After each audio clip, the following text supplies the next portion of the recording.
Hello बच्चों, कैसे हैं आप सभी लोग। आज का टॉपिक बहुत ही इंटरेस्टिंग टॉपिक है जिसे हम कहते हैं measurements of angle and trigonometric ratio.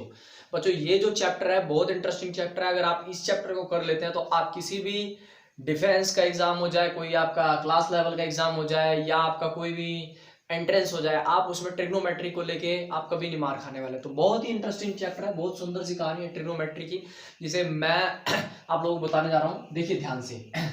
Measurements of angles and trigonometry, basically क्या होता है, ट्रिग्नोमेट्री होती क्या है, पहली बात तो देखिए। तो देखिए बच्चों, ट्रिग्नो का मतलब होता है ट्राई का मतलब क्या होता है बच्चों, थ्री साइड्स। और मेट्री का मतलब होता है बच्चों मेजरमेंट्स। मेजरमेंट्स मतलब जब हम थ्री साइड का मेजरमेंट करते हैं तो हम उसको बोलते हैं बच्चों ट्रिग्नोमेट्री बोलते हैं। जब भी हमें थ्री साइड्स का मेजरमेंट करना होता है तो हम उसे ट्रिग्नोमेट्री के अंदर काउंट करते हैं। जिसकी हमें हाइट पता हो, लेंथ पता हो, एंगल पता हो जाए, एंगल की जब भी बात आएगी हमारे पास ट्रिग्नोमेट्री का नाम आने वाला है। तो बहुत इंटरेस्टिंग टॉपिक है। देखिए बच्चों, ट्रिग्नोमेट्री बेसिकली ट्रिग्नोमेट्री में कुछ सिस्टम ऑफ यूनिट्स होती हैं।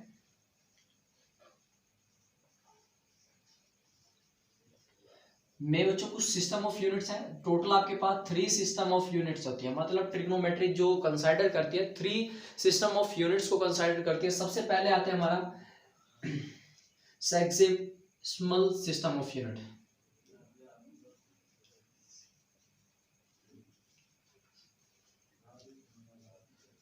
System of unit. दूसरी आती है बच्चों हमारे पास centesimal system of units. And जो थर्ड वन है बच्चों हमारे पास वो है सर्कुलर सिस्टम ऑफ यूनिट्स। तो बच्चों पूरी की पूरी ट्रिग्नोमेट्री इन्हीं के बीच में रहती है। Sexagesimal system of units, centesimal system of units and circular system of unit. Basically जो ट्रिग्नोमेट्री बच्चों इन तीनों का ही ऑर्डर लेके चलती है, सिस्टम ऑफ यूनिट्स को फॉलो करती है। देखिए जो सेक्सेसिमल सिस्टम ऑफ यूनिट्स होती है, इसमें क्या कहता है कि एक राइट एंगल ट्रायंगल होगा।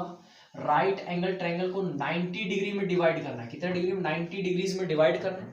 जिसमें आपको पता होना चाहिए कि इसमें 1 डिग्री इज इक्वल टू में 60 मिनट के बराबर होती है। 1 डिग्री किसके बराबर होगी बच्चों? 60 मिनट के बराबर। आप इसको याद रखिए कि 1 डिग्री किसके बराबर होती है? 60 मिनट के बराबर होगी। अब आपको पता है 60 मिनट में कुछ सेकंड्स भी होती है, तो यहां पर 1 second that is equal to में 1 second that is equal to में 1 मिनट इज इक्वल टू बच्चों 60 मिनट के बराबर होती है। ठीक है बच्चों, 1 डिग्री इज इक्वल टू में 90 के स्लॉट्स के बराबर होगी। एंड दिस इज यही होता है बच्चों इसमें, ठीक है। और 1 सेकेंड इज इक्वल टू में 60, और 1 सेकेंड में कितने होंगे बच्चों? 60 सेकंड्स होती हैं आपके पास। इस सिस्टम ऑफ यूनिट्स को कौन फॉलो करता है? राइट एंगल ट्रायंगल फॉलो करती है, जिसे बोलते हैं सेक्साडेसिमल सिस्टम ऑफ यूनिट बोलते हैं बच्चों इसको। उसके बाद आती है बच्चों हमारे पास सेंटिसिमल सिस्टम ऑफ यूनिट। क्या कहती है इसमें बच्चों? क्या होता है बेसिकली ग्रेड्स में चलता है, ग्रेड्स को फॉलो करती है। सेंटिसिमल सिस्टम ऑफ यूनिट्स किसको फॉलो करती है? ग्रेड्स को फॉलो करती है। सेक्सएगेसिमल सिस्टम ऑफ यूनिट किसको फॉलो करती है? डिग्रीज को फॉलो करती है। Sexagesimal system, centesimal system of unit grades को फॉलो करती है। इसमें क्या बोलता है बच्चों कि एक राइट एंगल ट्रायंगल होगा, एक राइट एंगल ट्रायंगल होगा जिसके 100 ग्रेड्स होंगे। 1 राइट एंगल ट्रायंगल में कितने ग्रेड्स होते हैं बच्चों? 100 ग्रेड्स होते हैं। और 1 ग्रेड में 1 ग्रेड को बच्चों मैं जी से लिख रहा हूं। 1 ग्रेड इज इक्वल टू में 100 मिनट होती हैं, और 1 minute that is equal to में 100 सेकंड होती हैं। और ट्रिग्नोमेट्री में जब भी सेकंड्स को लिखा जाता है उसके ऊपर डबल कोट्स कर दिया जाता है, और जब मिनट को लिखा जाता है तो उसके ऊपर एक सिंगल कोट कर दिया जाता है, जो कि आपको बेसिकली ये बात पता होनी चाहिए। इसके बाद जो सिस्टम ऑफ यूनिट आती है बच्चों हमारे पास सर्कुलर सिस्टम ऑफ यूनिट। ये सिर्फ थ्योरी का पार्ट होता है, इसको आपको थोड़ा समझना है कि भाई ऐसा है कि ट्रिग्नोमेट्री कितने बेसिस पे काम कर रही है। तो सर्कुलर सिस्टम ऑफ यूनिट्स में जो होता है बच्चों, सर्कुलर सिस्टम ऑफ यूनिट्स में आपके पास पाई और रेडियन का खेल होता है। इसमें आपको सिर्फ एक बात याद रखें कि जो थीटा होता है इज इक्वल टू में क्या होता है? आर्क अपॉन में रेडियस। जो हम सबको पढ़ना होता है बच्चों वो होता है circular system of units. Circular system of units हमें पढ़ने होते हैं, जिसका फॉर्मूला होता है थीटा इज इक्वल टू में आर्क अपॉन में रेडियस। सारी की सारी कहानी हमारी इसी के भीतर घूमती रहती है, ठीक है ना बच्चों, तो ध्यान रखिए इसको। तो बच्चों आपने देख लिया है तीन चीजें होती हैं, देख बोलो, जो आपने देख लिया है तीन यूनिट, तीन सिस्टम ऑफ यूनिट्स के ऊपर ट्रिग्नोमेट्रिक बेसिकली काम करती है। एक सेक्सएगेसिमल सिस्टम होता है, एक सेंटीसिमल सिस्टम ऑफ यूनिट होती है, और दूसरी होती है सर्कुलर सिस्टम ऑफ यूनिट्स होती है। अब हमें क्या करना है बच्चों, इन तीनों का एक रिलेशन देखना है, मतलब तीनों सिस्टम ऑफ यूनिट का relation of system of unit. तो बच्चों तीनों का जो रिलेशन बनता है वो ध्यान रखना आप। आगे आगे हमारे पास जब भी कोई सवाल न्यूमेरिकल सोल्व करेंगे तब हमारे पास ये तीनों के तीनों सिस्टम ऑफ यूनिट्स का एक रिलेशन होता है, जो वो हमारे पास बहुत काम आने वाला है, तो उसको ध्यान से देखना है, ठीक है। तो जो बच्चों देखो डिग्री, जो हमारे पास सेक्सएगेसिमल सिस्टम था उसमें होती है डिग्री, तो डिग्री लिख दिया ऊपर हमने। सेकेंड वाले में हमारे पास होते थे ग्रेड, तो ऊपर लिख दिया हमने ग्रेड। एंड थर्ड वाले में हमारे पास होते थे बच्चों रेडियन। क्या होते थे बच्चों, रेडियन।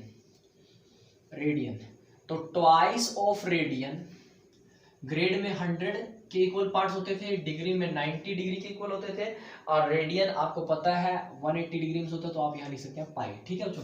तो ये रिलेशन आपको ध्यान रखना है कि degree by 90 is equal to grade by 100 is equal to twice of radian upon में पाई। अभी मैं रेडियन भी कराऊंगा आपको कि रेडियन होता क्या है, अच्छे से हम बात करते हैं अभी रेडियन के ऊपर, ठीक है।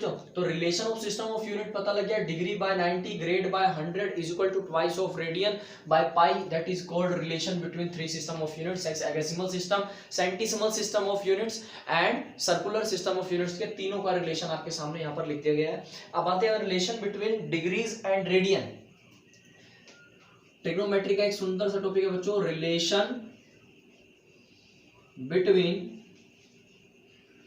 Degrees and radian. बच्चों तो डिग्री और रेडियन के बीच का रिलेशन, आप डिग्री और रेडियन के बीच का रिलेशन आपको पढ़ना है, बहुत ही सुंदर सा टॉपिक है। देखो अच्छा इसको ध्यान से देखिए, मान लो हमारे पास एक सर्कुलर सिस्टम है, ये हमारे पास एक सर्कुलर जिसका हमारे पास एक सेंटर O है, यहां से ये हमें एंगल, ये हमारे पास एक रेडियस दे दिया AOP एंड ये पूरा हमें दे दिया B। ये डायग्राम ड्रॉ कर लो बच्चों, एक सर्कुलर बॉडी है, हमसे पूछता है कि बताओ ये वाला थीटा एंगल कितना आने वाला है।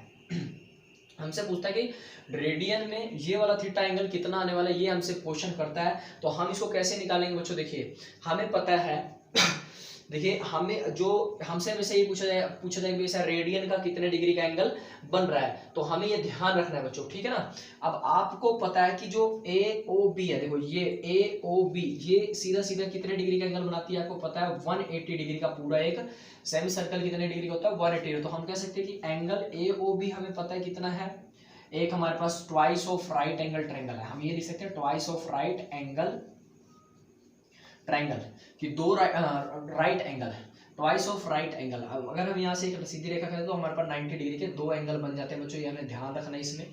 क्लियर है बच्चों या नहीं। इसके बाद हमें अब ये वाला एंगल निकालना है। हमें पता है AP एक आर्क है, आर्क यानी जितना हमारे पास O है OA है उतनी हमारे पास A और P होगी, तो हम इसको भी R मान सकते हैं, रेडियस मान सकते हैं कि नहीं बच्चों मान सकते हैं इसको। अब देखिए हमें पता है कि जब भी हम सेंटर ऑफ सर्कल पे किसी भी एंगल को निकालते हैं, तो जो सेंटर ऑफ सर्कल का जो एंगल निकलता है ना, सेंटर ऑफ अ सर्कल का जो एंगल निकलता है, जब भी हम थीटा निकालते हैं वो डायरेक्टली प्रोपोर्शनल हो जाएगा सेंटर ऑफ सर्कल थीटा, मतलब जो सेंटर ऑफ सर्कल का जो थीटा होगा डायरेक्टली प्रोपोर्शनल हो जाता है बच्चों आर्क के। किसके होगा, आर्क के हो जाएगा, आर्क सबटेंडिंग देम, जो आर्क सबटेंडेड करेगी उसके आर्क के डायरेक्टली प्रोपोर्शनल होता है। तो अब हमारे पास देखिए बच्चों दो बातें आती हैं, एक एंगल AOP है और दूसरा एंगल है हमारे पास क्या AOB एंगल है हमारे पास, AOB एंगल है हमारे पास बच्चों, AOB एक एंगल है हमारे पास AOB और दूसरा एंगल हमारा AOP।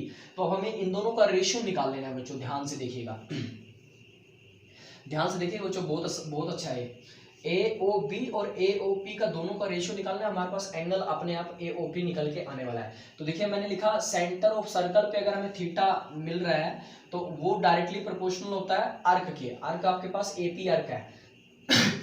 तो देखिए जो एंगल AOP हो जाएगा वो इक्वल हो जाएगा किसके, आर्क AP के बराबर हो जाएगा, ठीक है बच्चों। और जो हमारे पास एंगल AOB है, जो हमारे पास एंगल AOB है वो अर्क APB के, AOB पूरा किससे बना, APB इस पूरी अर्क से बन रहा है, तो हम लिख सकते हैं अर्क APB, यहां भी आप अर्क लिख लेना, क्लियर बच्चों। अब देखो AOP ये तो हमें फाइंड आउट करना है एंगल, तो हम लिख सकते हैं इसको एंगल AOP, ये तो हमें निकालना ही है, इसको ऐसे एज इट इज रहने दो। आर्क AP, A से P आर्क आपको R गिवन थी, R लिख दिया हमने एज इट इज यहाँ पर, डिवाइडेड बाय एंगल AOB ये वाला एंगल आपको दे रखा था, देखो twice of right angle triangle, twice of right angle triangle मतलब यहाँ पर हम लिख सकते हैं 180, क्लियर है बच्चों यानी। अच्छा आर्क APB, अब देखिए आर्क APB हमें अभी निकालनी है, आर्क APB ये हमें फाइंड आउट करनी है अभी। देखिए APB ये पूरा एक क्या बना दिया बच्चों, इसने सेमी सर्कल बना रहा है, क्या बना रहा है बच्चों, सेमी सर्कल। और आपको पता है सरकमफेरेंस ऑफ सर्कल कितना होता है, सरकमफेरेंस ऑफ आ सर्कल, किसी भी सर्कल की जो सरकमफेरेंस होती है वो 2πr होती है बच्चों, लेकिन हमारे पास तो ये सेमी सर्कल है, तो सेमी सर्कल का क्या हो जाएगा, डिवाइडेड बाय में 2, circumference of a semi circle यहाँ लिख देना, तो डिवाइड बाय 2 हो जाएगा, तो यहाँ पर से कितनी आई बच्चों, पाई आ रही। तो आपको पता लग गया होगा, पहले इसको नोट डाउन करो बच्चों, ध्यान से जल्दी से इसको नोट डाउन करो, नोट डाउन कर लो, 1 नोट डाउन हो गया होगा, नोट डाउन हो गया, नोट डाउन करो बच्चों। देखिए बच्चों अब आपको पता लग गया कि circumference of a semi circle is equal to में 2πr बाय में 2, तो यहाँ से हमारे पास आ जाएगी arc APB that is equal to में πr ओनली आएगी। हमारे पास डायग्राम ऐसा था बच्चों, देखो ध्यान से, ये ऐसे था, यहाँ A था, यहाँ सेंटर O था, यहाँ आपके पास B था, और यहाँ से ऐसे था, यहाँ R थी, यहाँ P थी, क्लियर है बच्चों ना। AOBP ये चीज आपके पास दिया था, हमें ये वाला एंगल निकालना था थीटा, और थीटा AOP होता है, तो हमें निकालना था एंगल AOP निकालना था आपको। आर्क APB की वैल्यू हमारे पास कितनी आ गई बच्चों, πr आ गई है, ये ध्यान रखो कि आर्क APB कितना है हमारे पास, πr आ गया है। अब इसको सारा का सारा यहाँ पर आप इसका नाम दे देते हैं, चलो हम फर्स्ट इक्वेशन फर्स्ट में इसको ध्यान से जल्दी से पुट करो। तो एंगल AOP तो हमें निकालना था, ये एज इट इज इधर लिख दिया, आर की वैल्यू ये तो हमें आपको पता ही लग गया था, आर है यहाँ पर, नीचे 180 था, 180 लिख दिया, और आर्क APB की वैल्यू कितनी है बच्चों, पाई आ रहा है, क्योंकि ये सेमी सर्कल था इसलिए आर से आर कैंसिल आउट हो जाएगा बच्चों आपके पास। तो यहाँ पर से angle AOP that is equal to में 180 बाय में पाई आ गया आपके पास। एंगल AOP कितना आ गया बच्चों यहाँ पर आपके पास, पाई 180 बाय में पाई, एंगल AOP की वैल्यू कितनी आ गई बच्चों, 180 बाय में पाई। और एंगल AOP को आप 1c बोलते हो, मतलब 1 के ऊपर c लिखते हैं, मतलब 1 radian that is equal to 180 by में पाई। और 1c को आप क्या बोलते हो बच्चों, मैंने आपको बताया था अभी थोड़ा देर पहले, रेडियन होता है, क्या होता है, रेडियन होता है। तो रेडियन इज इक्वल टू में 180 बाय में पाई आ गया, यहाँ से पाई इधर जाके मल्टीप्लाई हो जाएगा, क्रॉस मल्टीप्लाई करनी आप लोगों को आती ही होगी, पाई को रेडियन से मल्टीप्लाई करेंगे तो यहाँ पर आ जाएगा बच्चों pi radian is equal to में 180 डिग्री। देखो बच्चों ये जो रेडियन होता है बेसिकली ये क्या है, एंगल है, थीटा है, ये थीटा है, ये मतलब एंगल है ये, कोई ना कोई जो एंगल आपसे पूछा गया था। देखो यहाँ पर देखो हमने कहा एंगल AOP, इसको हमने कह दिया 1c लिख सकते हैं, 1c का मतलब होता है 1 radian, 1 radian is what, angle है, जो आपको एंगल दिया होगा उसी को आप लिखना पड़ेगा, आपको लिखना पड़ेगा रेडियन की जगह पर। तो ये आपको रिलेशन, इंपॉर्टेंट रिलेशन है, इसको आपको अच्छी तरह से याद कर लेना है कि pi radian is equal to में 180 डिग्री होता है। This is the relation of system of unit, कि जो सिस्टम ऑफ यूनिट होती है इनके बीच का रिलेशन है। Relation of system of unit हो चुका है हमारे पास जो, ये था हमारे पास relation of degree and radians, कि रेडियन और डिग्री का रिलेशन क्या होता है, तो रेडियन और डिग्री का रिलेशन होता है pi radian is equal to में 180 डिग्री। आप इसको अच्छी तरह से कर लें बच्चों, ये बहुत ज्यादा जरूरी है, ठीक है। तो इसको ध्यान से देखेंगे, उतार लीजिए आप इसको, हो गया। देखिए बच्चों, कन्वर्जन देखिए क्या होता है भाई। कन्वर्जन, मान लो आपको कह दिया जाए, डिग्री में सवाल दे दिया जाए, किसमें दे दिया जाए, डिग्री में दिया जाए, और पूछ लिया जाए कि इसको रेडियन में कन्वर्ट करके दिखाओ बच्चों, ठीक है। डिग्री से किस में जाना है आपको, रेडियन में जाना है। अभी आपने एक बहुत इंपॉर्टेंट फॉर्मूला सीखा, जो कि क्या था आपके पास, pi radian that is equal to में कितना था, 180 डिग्री। तो आप पहले यहां लिखिए pi radian that is equal to में 180 डिग्री। आपको पता है, देखो 180 डिग्री इज इक्वल टू में कितना है आपके पास, पाई रेडियन आया ना, इसको उल्टा करके लिख लिया हमने थोड़ा सा। तो 1 डिग्री आपको पता होगा, पाई बाय में पाई रेडियन अपॉन में कितना आएगा, 180 डिग्री आ जाएगा। अब आपको पता है 1 डिग्री अगर ये है, तो एक बात ये भी याद रखिए कि pi by 180 degree that is equal to radian. ये रेडियन डिग्री को रेडियन में कन्वर्ट करने का अच्छा सा फॉर्मूला देखिए। अब आपको बोल दिया जाए कि 30 डिग्री को डिग्री के ऊपर एक छोटा सी डॉट लगा देते हैं। 30 डिग्री को आपको किस में कन्वर्ट करना है बच्चों, रेडियन में कन्वर्ट करना है। किस में करना है, रेडियन में। तो देखिए आपको पता है 1 डिग्री इज इक्वल टू में पाई बाय में 180 रेडियन। अब आपको मैंने अभी सवाल करते हुए बताया था कि रेडियन क्या होता है, सेंटर पे ऐसे बनाओ, यहाँ ए था, यहाँ ओ था, यहाँ बी था, यहाँ ऊपर ऐसे था, यहाँ पी था, यहाँ पर ये एंगल था थीटा। तो जो एंगल ए ओ पी होता था, इसी को तो हम 1C लिखते थे, 1C लिखते थे, जिसे आप क्या बोलते थे, रेडियन बोलते थे। अब आपको एंगल दे रखा है कि 30 डिग्री दे रखा है, इसको बता दो रेडियन में, इसको बताओ रेडियन के टर्म में किसमें कितने लिखोगे। तो 1C is equal to pi by 180 degree. तो 30 डिग्री कितना हो जाएगा, 30 डिग्री पाई बाय में 180 मल्टीप्लाई बाय में 30, 0 से 0 कैंसिल हुआ, 3 1 जा 3 3 6 जा 18। तो 30 डिग्री को अगर आप रेडियन में कन्वर्ट करते हैं बच्चों, रेडियन में कन्वर्ट करते हैं, तो वो आपके पास कितना आएगा, पाई बाय में 6 आ जाएगा। क्लियर है बच्चों, इतना ही बात या नहीं। मान लो एक सेकंड क्वेश्चन दे देता आपको, दूसरी क्वेश्चन था कि ऐसे कहता 60 डिग्री को आपको किस में कन्वर्ट करके दिखाना है, रेडियन में कन्वर्ट करना है। तो आपको पता होना चाहिए, देखो 1 डिग्री इज इक्वल टू में पाई बाय में 180 डिग्री, और यहाँ पर क्या जाता था बच्चों, रेडियन आएगा। तो 60 डिग्री किसके बराबर हो जाएगा, 60 डिग्री इज इक्वल टू में कितना आएगा, पाई बाय में 180 मल्टीप्लाई बाय में 60, 0 0 6 1 जा 6 6 3 जा 18, 6 3 18, 6 कम 6 6 3 18। तो यहाँ आपके पास आएगा पाई बाय में 3। ये आपको 60 डिग्री को रेडियन में लिखने का तरीका है बच्चों, रेडियन में। क्लियर है बच्चों, इतनी बात यानी कि 60 डिग्री को आपको रेडियन में लिखना है तो पाई बाय 3 लिखना पड़ेगा, 30 डिग्री को रेडियन में लिखना है तो पाई बाय 6 लिखना पड़ेगा। ऐसे ही 45 को क्या लिखेंगे वो भी मैं लिख के दिखा देता हूँ एक बारी। देखिए बच्चों 45 को क्या लिखते हैं, देखो देखो ध्यान से देखना बच्चों, ध्यान से देखिए बच्चों। ट्रिग्नोमेट्री बहुत आसान होती है, बस बेसिकली ये कि आपको बेस क्लियर होने चाहिए एकदम अच्छी तरह से। अगर आपको बेस क्लियर हो जाएंगे तो आपको सही कहता हूँ, ट्रिग्नोमेट्री जैसा कोई आसान चीज नहीं है। मैथमेटिक्स सबसे आसान चीज होती है, बस आपको थोड़ा समझने की, थोड़ा कंसेप्ट लड़ाने की जरूरत होती है। अदरवाइज सबसे आसान आपके पास मैथमेटिक्स होते हैं। बस समझो बेसिक कंसेप्ट। आप कहते हैं ना घर बनाया लेकिन दीवार न्यू अच्छी नहीं बनाई, तो फिर घर बनाने का क्या फायदा। उसी तरह से मैथमेटिक्स समझने तो आपको एकदम डेप्थ में जाना पड़ेगा, बेसिक्स आपको क्लियर रखने पड़ेगा। ठीक है बच्चों, मान लो अगर हमें कह देता कि 45 डिग्री को आप कन्वर्ट करके दिखाओ, किसमें, रेडियन में कन्वर्ट करो। 45 डिग्री को आपको रेडियन में बदलना है, तो आपको देखो बच्चों फॉर्मूला पता है कि 1 डिग्री इज इक्वल टू में पाई बाय में 180 और इनटू में रेडियन लगता है। रेडियन क्या होता था, रेडियन ये वाला एंगल होता था थीटा वाला, और थीटा आपको दिया हुआ है कितना, 45 डिग्री का आपको दिया हुआ है। तो आप इसको रेडियन की टर्म में किस तरह से लिखोगे, तो 45 डिग्री को कैसे लिख सकते हैं, पाई बाय में 180 मल्टीप्लाई बाय में 45 कर दिया इसे हमने। देखो 5 नी में 45, 5 3 15 और 15 3 इधर है, 5 के 30 आ जाएगा, 9 एकम 9, 9 चौके 36 आ गया बच्चों। तो 45 डिग्री को आप क्या लिखते हो बच्चों, पाई बाय में 4 लिखते हो। अभी इतना नोटिस करके रखो बच्चों, ठीक है, कि 45 डिग्री को पाई बाय 4 लिखते हैं, 60 डिग्री को पाई बाय 3 लिखते हैं, एंड 30 डिग्री को आप पाई बाय 6 लिखते हैं। ठीक है ना बच्चों। और पाई की जो वैल्यू होती है आपको पता होना चाहिए कि ट्रिग्नोमेट्रिक टर्म में 180 डिग्री होती है भाई पाई की वैल्यू। पाई की वैल्यू कितनी होती है बच्चों, 180। अगर आप 180 यहाँ रख के 6 से इसको डिवाइड करते हैं तो आपके पास 30 आने वाला है। 180 यहाँ रख देते हैं, पाई की जगह 3 से डिवाइड करेंगे तो 60 आने वाला है।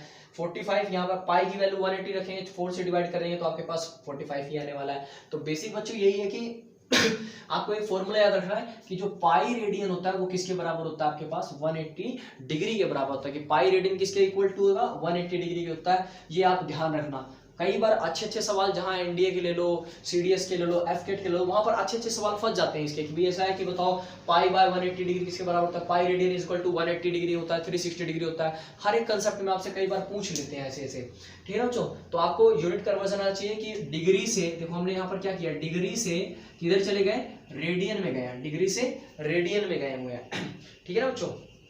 तो अब इतनी बातें आपको क्लियर होगी। अब आपसे पूछ लगता है कई बार कि बताओ 1 रेडियन की वैल्यू क्या आने वाली है, 1 रेडियन की वैल्यू कितनी आने वाली है। तो आपको देखो यहां पर एक रिलेशन याद रखना है, pi radian is equal to 180 degree होता है। तो ये पाई मल्टीप्लाई होता है तो उधर जाके किसका हो जाएगा बच्चों, डिवाइड का। तो रेडियन इज इक्वल टू में कितना हो जाएगा 180 बाय में 180 डिग्री बाय में पाई आ गया। और पाई की वैल्यू आपको पता होनी चाहिए मैथमेटिकल नॉर्मल, तो ये होता है 22/7 होती है, आपको ध्यान रखनी है, ठीक है बच्चों। अदरवाइज ट्रिग्नोमेट्री में 180 डिग्री होता है, याद रखना आपको। तो 1c का मतलब क्या हुआ 1 रेडियन इज इक्वल टू में 180 बाय में पाई की वैल्यू कितनी थी 22/7। अब देखो बच्चों नीचे अगर कोई चीज डिवाइड की होती है तो जब ये ऊपर जाएगी तो किसी चीज की बन जाती है, मल्टीप्लाई की। ये साइन आपको याद रखना अच्छी तरह से। तो आप इसको ऐसे लिख सकते हैं 180 बाय में 22 मल्टीप्लाई बाय 7/1, ऐसे कर लीजिए।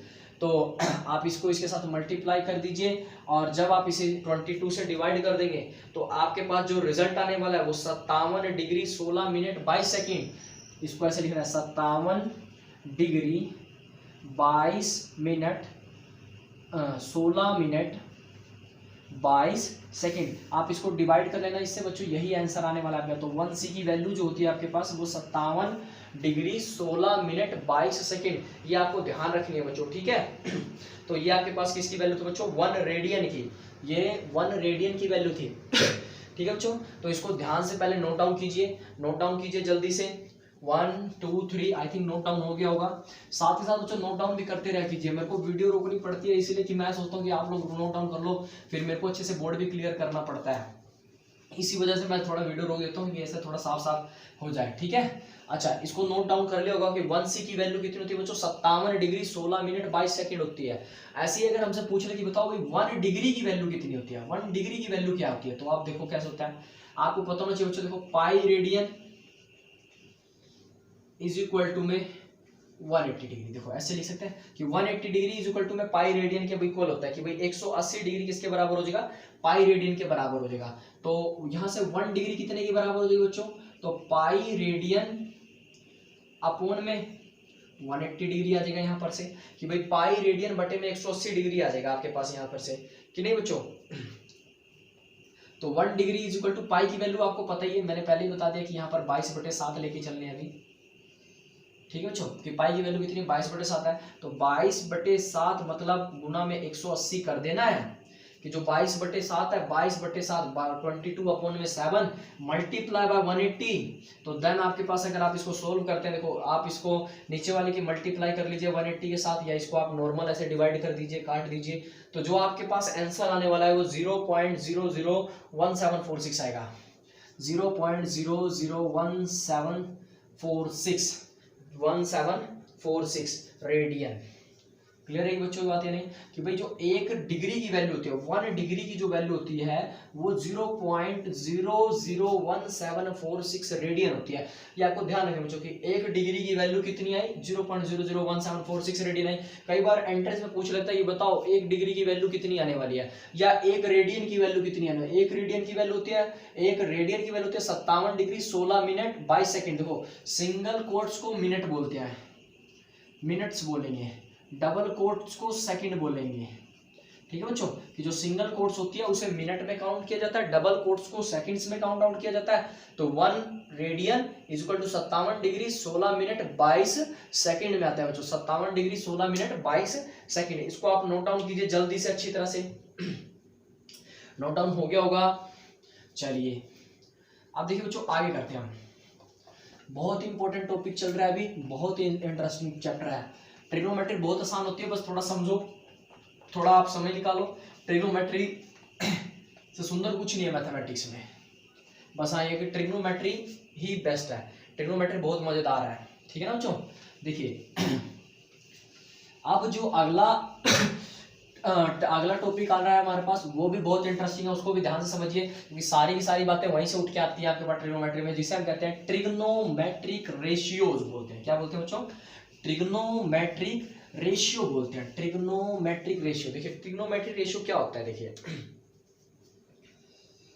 ट्रिग्नो, बहुत सुंदर टॉपिक है, ट्रिग्नोमेट्रिक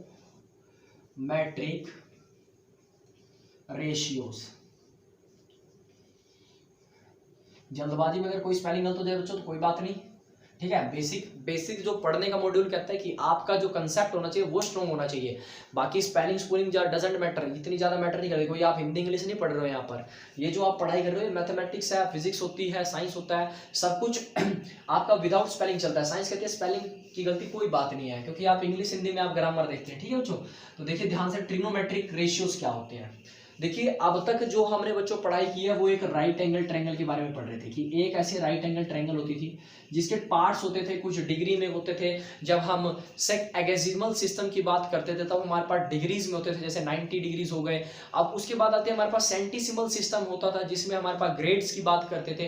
अब जो हमारे पास एक और बात होती थी जिसे हम कहते थे सर्कुलर सिस्टम। सर्कुलर सिस्टम के अंदर हम बेसिकली रेडियंस की बात करते थे। तो हम बच्चों जो यहाँ पढ़ने वाले हैं वो सर्कुलर सिस्टम्स की बात करते हैं। देखो 90 डिग्री, अगर हम एक क्वाड्रेंट ले ले पूरा, देखो हमारे पास एक पूरा ये हमारे पास पूरा एक क्वाड्रेंट है। तो अगर हम इसको ऐसे कर दे तो देखिए हमारे पास इसमें सारे के सारे सर्कल ही बन जाते हैं ना। देखो एक तरह से 90 डिग्री का पूरा बन जाता है। तो जो हम अब पढ़ने वाले मॉड्यूल वो बच्चों इसी के ऊपर आधारित है पूरा कि हम किसी भी एक बॉडी की कितने डिग्री का एंगल है, कैसे एंगल आने वाला है, उन सबको कैसे स्टडी करते हैं कि साइन क्या होता है, कोस क्या होता है। आप पता लग रहा होगा बच्चों क्या होता है साइन, कोस, टैन, कोसिकेंट। ये बहुत ही इंटरेस्टिंग टॉपिक है। देखिए हमारे पास ऐसे एक 90 डिग्री के एंगल होता है जहां पर हमारे पास 90 डिग्री मतलब होना कंपलसरी है। इस जब भी हमें ट्रिग्नोमेट्री लगा रहे हैं 90 डिग्री का एंगल यहां पर होना कंपलसरी है। जब हम छोटे सवाल बात करते हैं, देखिए ए बी एंड सी, हमारे पास ए बी सी एक राइट एंगल ट्रायंगल है जिसका यहाँ पर थीटा है। थीटा हमेशा एक्यूट एंगल होगा बच्चों। जो थीटा होगा ये हमें ऑलवेज क्या होगा, हमारे पास एक एक्यूट एंगल होगा। एक्यूट एंगल होगा, क्या होगा बच्चों, ये एक्यूट एंगल होगा। 90 डिग्री से कम का एंगल होगा हमेशा ये, जिसे हम क्या बोलेंगे, एक एक्यूट एंगल बोलेंगे। तभी हमारे फिर हम इनका सम करते हैं तो हमारे पास 180 डिग्री आना चाहिए। त्रिभुज के तीनों कोणों का योग कितना होता है बच्चों, 90 डिग्री होता है, तो ठीक है ना। तो ध्यान रखना ये एंगल कितना होगा, एक्यूट एंगल होगा।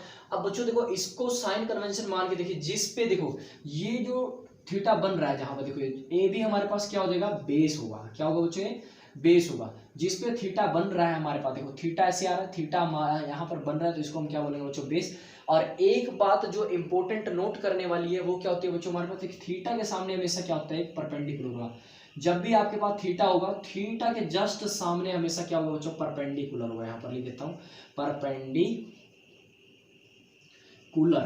कि थीटा के सामने हमेशा क्या होगा बच्चों, परपेंडिकुलर होगा ऑलवेज। कि जब भी थीटा होगा थीटा के जस्ट सामने हमेशा परपेंडिकुलर होगा। और जो टिल्टेड रे होगी जिसे आप बोलते हो सीढ़ीदार रेखा, जैसे कि सीढ़ी आप दीवार पे रखते हो तो दीवार वाली जैसे जिस तरह की आप जिस भी साइड आपको दिखेगी ऐसा ये दीवार है और उसके ऊपर एक सीढ़ी रखी हुई है, तो इसे हम बोल देते हैं हाइपोटेन्यूस। क्या बोलते हैं बच्चों, इसे हम hypotenuse.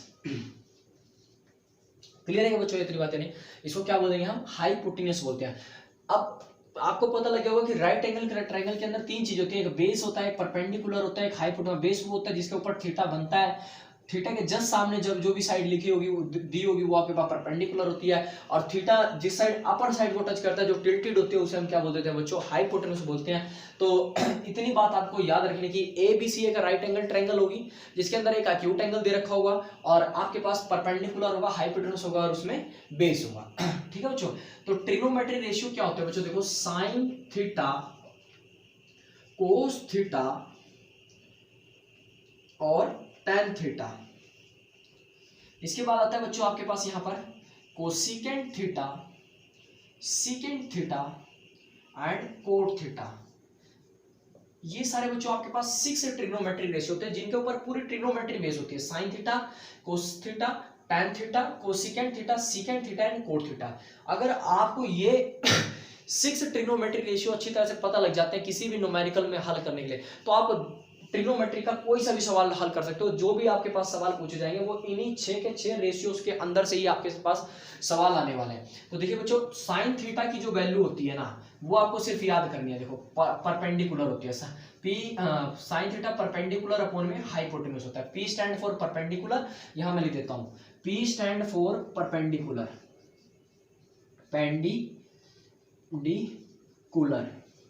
H stand for hypotenuse. भाई एच को हम क्या बोलते हैं, जल्दी बोलो, हाइपोटेन्यूज बोलेंगे, हाइपोटेनियस बोलेंगे, ठीक है।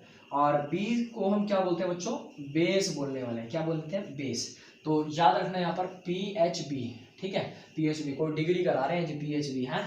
तो साइन थीटा को हम क्या बोलते हैं, परपेंडिकुलर अपॉन में हाइपोटेन्यूज। कोस थीटा को हम बोलते हैं बेस अपॉन में हाइपोटेन्यूज। टैन थीटा को बोलते हैं परपेंडिकुलर अपॉन में बेस, परपेंडिकुलर अपॉन में बेस। टैन थीटा को क्या बोलते हैं बच्चों, परपेंडिकुलर अपॉन में बेस। ऐसे हम कोसिकेंट थीटा को क्या बोलते हैं, देखिए अब कोसिकेंट थीटा जस्ट साइन का उल्टा होता है, तो h बाय में p कर दो। कोस सीकेंट थीटा कोस थीटा का उल्टा होता है, तो इसे आप h बाय में b कर सकते हैं। और कोट थीटा टैन थीटा का उल्टा होता है, तो इसे आप नीचे वाले, जैसे बेस नीचे तो उसे ऊपर लिख दो और परपेंडिकुलर को क्या कर दो, नीचे कर दो बच्चों। तो ये 6 के 6 ट्रिग्नोमेट्रिक रेशियोज आपको अच्छी तरह से याद होने चाहिए कि साइन थीटा होता है परपेंडिकुलर अपॉन में हाइपोटेन्यूज, कोस थीटा होता है बेस अपॉन में हाइपोटेन्यूज, और टैन थीटा होता है परपेंडिकुलर अपॉन में बेस। कोसिकेंट थीटा होता है हाइपोटेन्यूज अपॉन में परपेंडिकुलर, सीकेंट थीटा होता है हाइपोटेन्यूज अपॉन में बेस, कोट थीटा होता है आपके पास बेस अपॉन में परपेंडिकुलर। इतनी बात क्लियर है बच्चों। अच्छा, इसके साथ साथ बच्चों कुछ और बातें भी आपको नोट डाउन करनी है अच्छी तरह से। अब मान लो कहते हो भैया आप चलो इतनी भी बातें नहीं याद कर सकते, चलो ठीक है, मान लिया कि आप इतनी बात नहीं याद कर पा रहे हो, तो इसका भी एक बहुत अच्छा सा तरीका है। देखो ध्यान रखना आपको, ठीक है ना, ध्यान रखना है, एकदम बहुत अच्छा तरीका है। देखिए नोट डाउन कर लिया होगा ना बच्चों, देखिए साथ ही साथ नोट डाउन कर लिया कीजिए, क्योंकि मैं देखो वीडियो जब रिकॉर्डिंग होती रहती है तो आप पता नहीं लगता भी ऐसा कि क्या चीज लिखी जा रही है इधर क्या नहीं। तो आप लोग ध्यान से इसको रिकॉर्ड कर लिया, आप भी अपनी कॉपी में रिकॉर्ड कर दीजिए इसको भी, ठीक है। चलिए तो बच्चों एक बात, अगर आपको मान लो वो 6 के 6 ट्रिग्नोमेट्रिक रेशियो नहीं याद हो रहे हैं, आप नहीं याद कर पा रहे हो, भाई कहते हो कि भाई चलो ठीक है हमारे दिमाग में तो नहीं याद होता, अब क्या करें, है ना। तो देखिए बहुत सिंपल सा है, ठीक है ना। जैसे कहते हैं हम पंडित भद्री प्रसाद, पंडित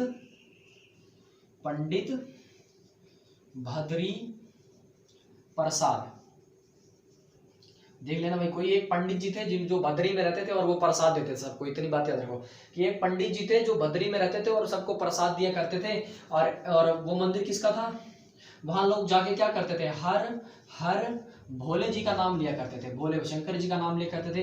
भाई कोई पंडित जी थे जो बद्री में रहते थे, वो प्रसाद बांटा करते थे, और वहां वो मंदिर किसका था जहां वो पंडित जी प्रसाद बांटते थे, वो हर भोले मतलब शंकर जी का मंदिर था, जहां पर वो क्या बांटते थे, प्रसाद बांटते थे। अब देखो यहां से कितनी अच्छी बातें आपको याद होने वाली है। देखो पंडित का पी और हर का एच, भद्री का बी और हर का एच, प्रसाद का पी और बी का एच, ठीक है बच्चों। अब देखो अगर आप यहां पर लगाओ, देखो ठीक है ना बच्चों, ये बात याद होगी। अब यहां अगर मैं साइन थीटा ले दूं एक बस नॉर्मल सा, तो साइन थीटा क्या हुआ, परपेंडिकुलर अपॉन में हाइपोटेन्यूज हो गया, इज इक्वल टू लगा दो बेस अपॉन में हाइपोटेन्यूज, किसकी वैल्यू हो जाएगी बच्चों, यहाँ पर देखो कोस थीटा बेस अपॉन में हाइपोटेन्यूज, अभी आपको लिखवाया था। और यहाँ किसकी वैल्यू आएगी बच्चों, टैन थीटा की। तो परपेंडिकुलर हर भोले का बी, परपेंडिकुलर अपॉन में बच्चों बेस। देखो परपेंडिकुलर अपॉन में, छी गलती हो रही है बार बार, tan theta is equal to perpendicular upon में बेस। तो यहां से आपको पता, देखो पंडित भद्री प्रसाद हर भोले, ये याद रख लो, पंडित का पी, भोले का भद्री का बी और प्रसाद का पी। तो साइन थीटा की वैल्यू बना देगा परपेंडिकुलर अपॉन में हाइपोटेन्यूज, कोस थीटा की वैल्यू बनेगी बेस अपॉन में हाइपोटेन्यूज, tan थीटा की वैल्यू बनेगी पी बाय में बी। अब जस्ट इसके नीचे लिख दो बच्चों एक तरह से कोसिकेंट थीटा, सीकेंट थीटा और यहां लिख दो कोट थीटा। तो अब जस्ट इसका उल्टा कर दो, अब नीचे से देखना शुरू कर दो। तो कोसिकेंट थीटा की वैल्यू क्या आ जाएगी आपके पास, h बाय में p, सीकेंट थीटा की वैल्यू क्या आएगी, h बटे में b, कोट थीटा की वैल्यू क्या आएगी, b बटे p, ठीक है ना बच्चों। कोसिकेंट थीटा की h बाय में p, देख लो, ये बात आपको क्लियर हो जाएगी यहाँ से कि भाई ऐसा पंडित बद्री प्रसाद हर हर बोले क्यों लिखवाया गया, क्योंकि आपको पता है पंडित का पी, बद्री का बी और प्रसाद का पी, हर का एच और भोले का बी। ये आप नोट कर लेंगे तो आपको ये 6 ट्रिग्नोमेट्रिक रेशियोज आपको अच्छी तरह से याद हो जाएंगे अच्छी तरह से, ठीक है बच्चों। इसके साथ साथ देखिए कुछ और बातें भी हैं, कुछ और फॉर्मूले भी हैं, वो भी आपको याद करना। देखो कि ये स्टैंडर्ड फॉर्मूला है बच्चों, देखो कि जो साइन थीटा होता है उसे आप 1 अपॉन में कोसिकेंट थीटा लिखे हैं।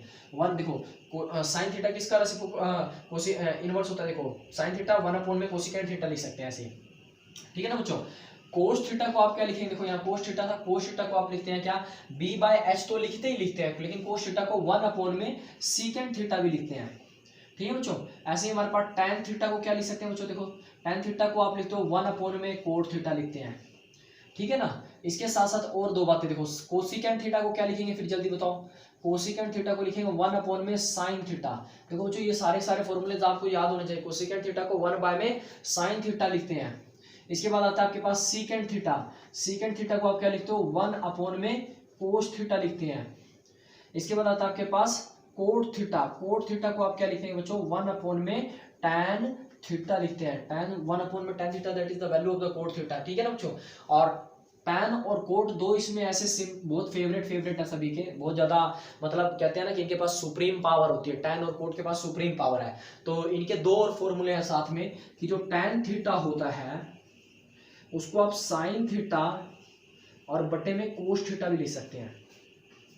देख लो कितना चालाक है, दो फॉर्मूले लेके बैठा हुआ है। Tan theta 1 by cot theta और एक टैन थीटा होता है साइन थीटा बटे में कोस थीटा। ये टैन थीटा की वैल्यू कब है, जब आपको साइन और कोस थीटा में आपको आंसर चाहिए तब की बात है।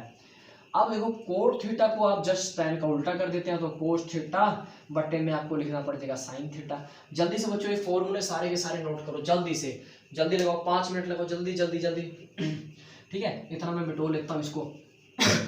आज तो भैया सर जी आप भी कहोगे कि भाई साहब ने क्या सिखाया, पंडित जी हैं जो बद्री में रहते हैं और प्रसाद देते हैं सबको, है कि नहीं, मजा आ रहा है। चलिए ठीक है, अब देखिए अगली बात है, देखो इतनी बात हमें क्लियर हो जाती है कि टैन थीटा साइन थीटा बटे कोस थीटा होता है, कोट थीटा कोस थीटा बटे साइन थीटा हो जाता है, tan theta 1 by cot theta 1 by tan theta, secant theta 1 by cos theta 1 by cosecant theta, sine theta 1 by cosecant theta is equal to 1 by sine theta. ये बातें आपको clear हो जाती हैं। इसके बाद बच्चों क्या आता है, जो आपके पास थोड़ा 2-4 और फॉर्मूले हैं, इन 3 फॉर्मूलों से आप बहुत सारी वैल्यू निकाल सकते हैं। देखिए एक और नोट डाउन करने वाली बात है, इसके बाद हम सवाल करेंगे। साइन स्क्वायर थीटा प्लस में cos square theta is equal to 1 होता है। देखो साइन स्क्वायर थीटा प्लस में कोस स्क्वायर थीटा की वैल्यू क्या होती है 1। ये फॉर्मूला आपको याद रखना है। यहां से देखिए 2 फॉर्मूले निकलेंगे। देखो कि जो अगर आपसे कोई पूछ ले कोस स्क्वायर थीटा की वैल्यू क्या आने वाली है, तो आप बोलोगे 1 माइनस में साइन स्क्वायर थीटा हो जाएगा। देखो ये प्लस का था sine square theta is equal to, जब भी उधर जाएगा तो ये माइनस का बन जाएगा। अच्छा यहां से अगर पूछ रहे कोस थीटा की वैल्यू क्या आने वाली है, तो आप बोलोगे अंडर रूट, क्या बोलोगे बच्चों, अंडर रूट 1 माइनस में साइन स्क्वायर थीटा। ये किसकी वैल्यू है बच्चों, कोस थीटा की वैल्यू है, ठीक है ना। तो और अगर खाली 1 भी लिखा हुआ है तो आप उसकी जगह पे भी क्या लिख सकते हो ट्रिग्नोमेट्रिक में, साइन स्क्वायर थीटा प्लस में कोस स्क्वायर थीटा, ये आप बात लिख सकते हो। बट डिपेंड क्या करता है कि सवाल में आपसे निकालने के लिए क्या बोला गया है। अगर आपको नीड लगती है कि 1 की जगह sign square theta plus cos square theta रख के आपका सवाल हल हो जाता है, तो आप 1 की जगह ये रख के अपना सवाल हल कर लीजिए। और मान लो अगर आपको लगता है भी ऐसा 1 से नहीं होगा, तो 1 तीन फॉर्मूलों में आ रहा है बच्चों, तो वो तीनों फॉर्मूले आपको ध्यान से अच्छी तरह से याद करने समझने भी है, ठीक है ना बच्चों। देखो ये नोट डाउन हो गया होगा।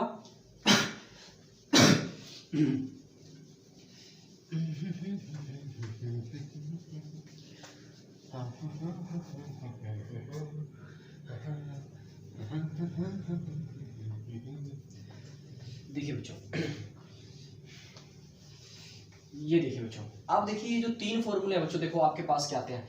एक होता है 1 is equal to sine square theta plus में कोस स्क्वायर थीटा आ गया आपके पास। एक होता है बच्चों हमारे पास एक और फॉर्मूला 1 प्लस में secant square theta that is equal to में tan स्क्वायर थीटा, या 1 plus tan square theta that is equal to में सीकेंट स्क्वायर थीटा। आप इसको ऐसे भी याद कर सकते हो कि 1 प्लस tan स्क्वायर थीटा, इसको ऐसे ही कर लो, सॉरी 1 प्लस में tan square theta that is equal to में सीकेंट स्क्वायर थीटा बच्चों। बहुत अच्छा सवाल है। देखो 1 plus tan square theta is equal to secant square theta होता है। अब इससे भी हम कितनी वैल्यू निकाल सकते हैं बच्चों, दो वैल्यू निकलेंगे इसमें। देखो एक तो हम खाली 1 की जगह क्या लिख सकते हैं, देखो जब भी हमसे कहीं भी 1 लिखा हुआ है और सवाल में हमारे पास नीड पड़ रही है किसकी, tan स्क्वायर थीटा की और सेकंड स्क्वायर थीटा की, तो आप 1 की जगह आप लिख सकते हो कि सेकंड स्क्वायर थीटा माइनस में tan स्क्वायर थीटा।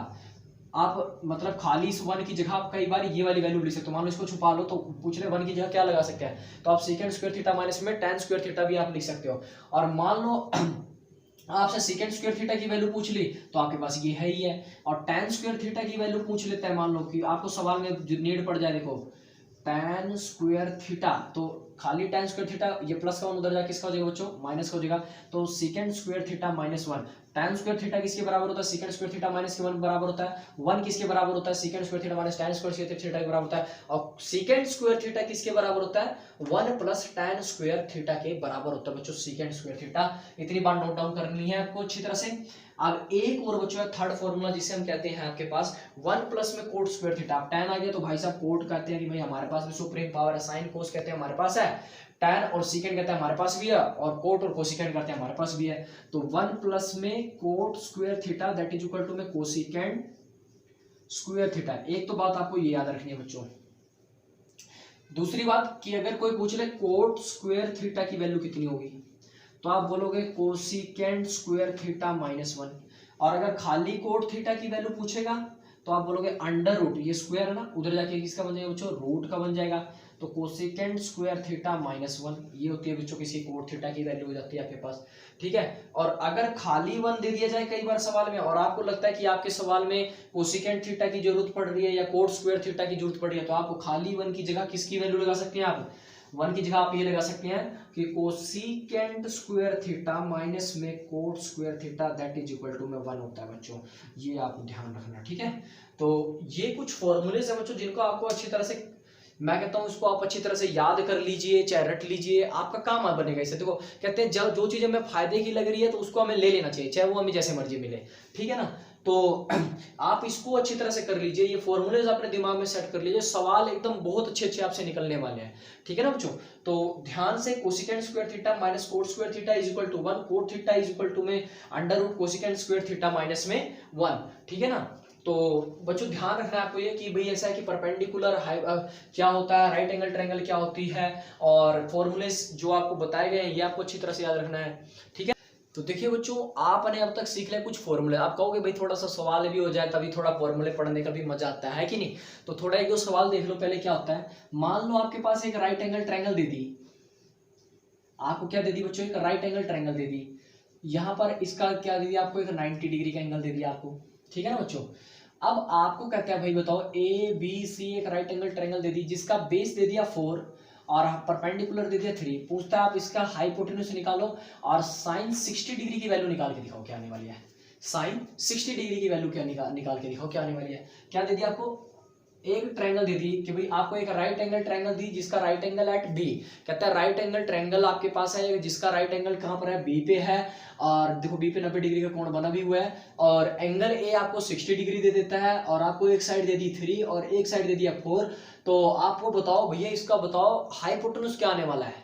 सवाल में पूछता है कि बताओ हाइपोटेन्यूज क्या आने वाला है इसका। तो देखो बहुत सिंपल सा सवाल है, एक ही कंसेप्ट में हमें 3 चीजें क्लियर हो जाएंगी। देखो पहली बात तो देखो आपको साइन थीटा की वैल्यू निकालनी है, मतलब साइन ए की वैल्यू निकालनी है आपको। किसकी वैल्यू निकालनी है बच्चों, साइन ए की वैल्यू निकालनी है। साइन ए की वैल्यू कितनी है, देखो साइन ए की वैल्यू दे रखी है आपको 60 डिग्री, दे रखी है आपको 60 डिग्री। अब 60 डिग्री अगर आपको 60 डिग्री को किस में कन्वर्ट करना है, इसको रेडियन में आपसे पूछा गया है कि भाई रेडियन में बताओ इसकी वैल्यू क्या आने वाली है।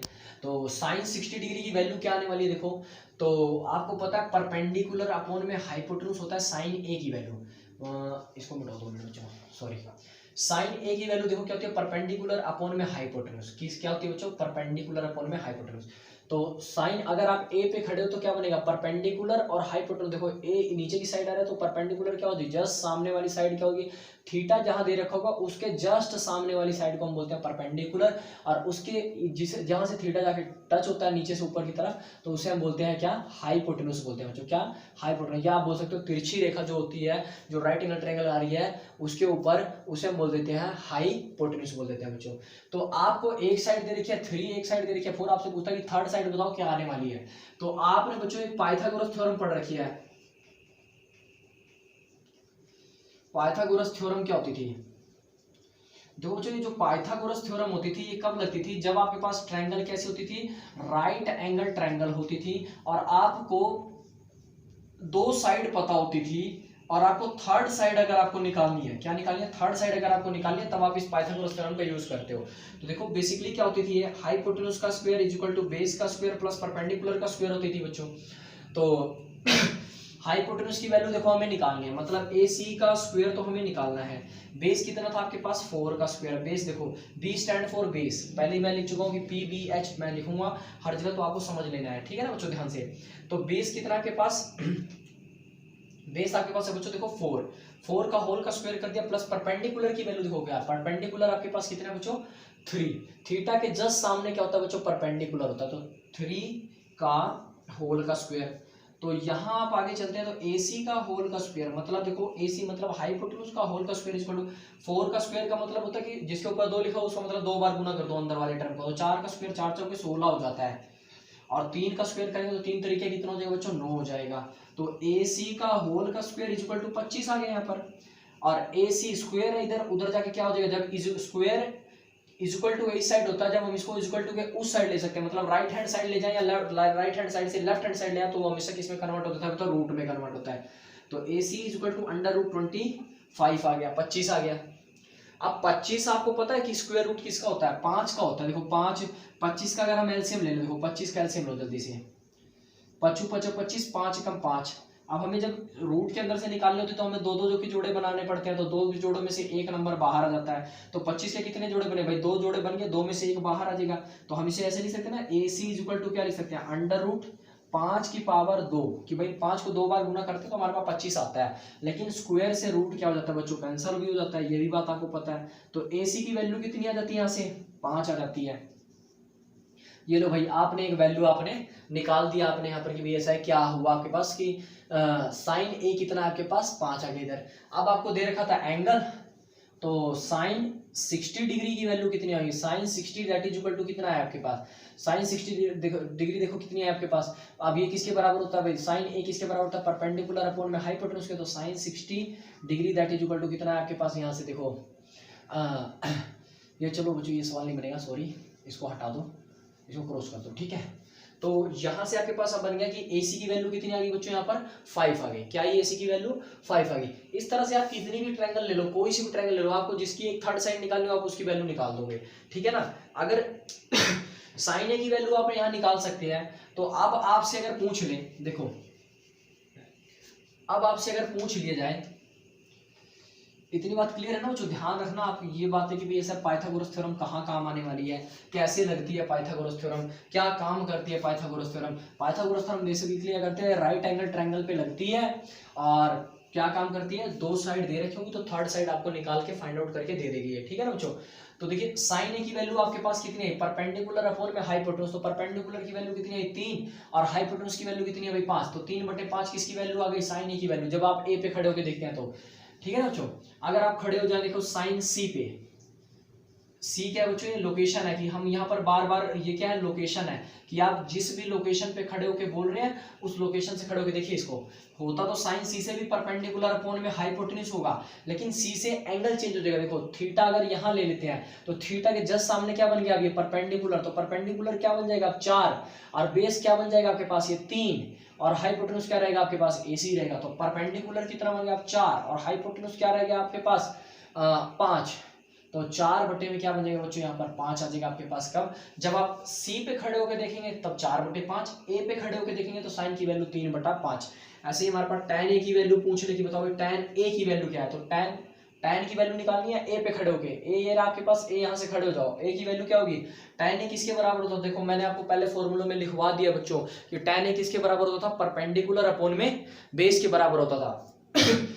पिछली वाली कॉपी थोड़ा पलट के देखो, तो tan a किसके बराबर है, परपेंडिकुलर अपॉन में बेस के, और परपेंडिकुलर देखो है क्या, अब ए वाले पोजीशन पे खड़े हो तो ए वाली यहाँ है आपके पास पोजीशन, थीटा यहाँ है तो थीटा के जस्ट सामने क्या बन जाएगा, परपेंडिकुलर बनेगा। तो tan a की वैल्यू कितनी है आपके पास, 3/4, ठीक है ना बच्चों, 3/4 किसकी वैल्यू बन गई, tan a की बन गई। ऐसे ही आप कोसिकेंट की निकालना चाहो, कोसिकेंट थीटा की निकाल लो। कोसिकेंट थीटा क्या होता है बच्चों, पर पंडित बद्री प्रसाद और हर हर बोले, हर हर बोले, तो h बाय में क्या आ जाएगा यहाँ पर बच्चों, p आ जाएगा, याद करो h बाय में p, कोसिकेंट थीटा की वैल्यू, तो थीटा यहाँ पर आपके पास क्या है, a है, कोसिकेंट a से आप गिन रहे हो, तो थीटा के जस्ट सामने परपेंडिकुलर, नीचे बेस, ऊपर हाइपोटेन्यूज, तो हमें क्या इसकी वैल्यू चाहिए, h stand for hypotenuse, p stand for perpendicular, तो h की वैल्यू कितनी है, देखो यहाँ से 5, और परपेंडिकुलर की वैल्यू कितनी है आपके पास, 3, तो 5/3 किसकी वैल्यू आ जाएगी, कोसिकेंट थीटा की। ऐसे ही में सीकेंट a की वैल्यू पूछे तो बताओ बच्चों, सीकेंट a की वैल्यू आएगी h/b आ जाएगी आपके पास, कि भाई हाइपोटेन्यूज अपॉन में बेस, जैसे पंडित बद्री प्रसाद और हर हर बोले, h बाय में b आ जाएगा सीकेंट का। क्यों, क्योंकि ये कोस का उल्टा होता है, कोस होता है b/h और सीकेंट हो जाएगा h बाय में b।